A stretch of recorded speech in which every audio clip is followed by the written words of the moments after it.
Deməli, biz bu günləri karbon qazının alınması və onun təyini ilə bağlı təcrübələr alacağıq. İş təcrübəmizi Əzmə Rəşad təqdim edəcək. Deməli, Rəşad təqdim edər, kolbada nə var və nə əlavə edəsən. Önümüzdəki kolbanın içində təbaşir qırıntılar var. Biz də buna xlorid turşusu əlavə edərək karbon qazı əlavə edəcəyik.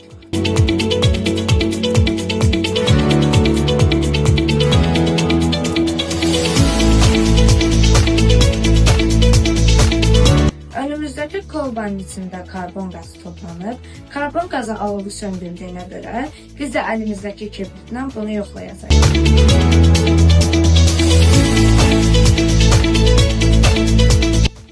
Sonraki təcrübəmizdə isə kolbanın içində yumurta qabıqları var. Və yumurta qabıqlarının tərkibi əsasən kalsiyum karbonatdır. Və biz də bunun içinə sirkə turşusu əlavə edəcəyik.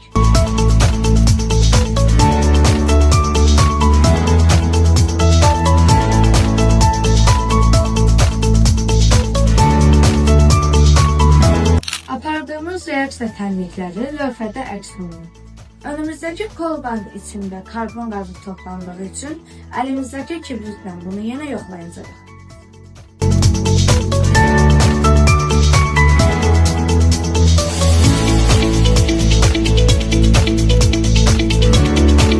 Növbəti təcrübəmizdə önümüzdəki kolbanın içində qida boyası və çay sodası qatışdırılır.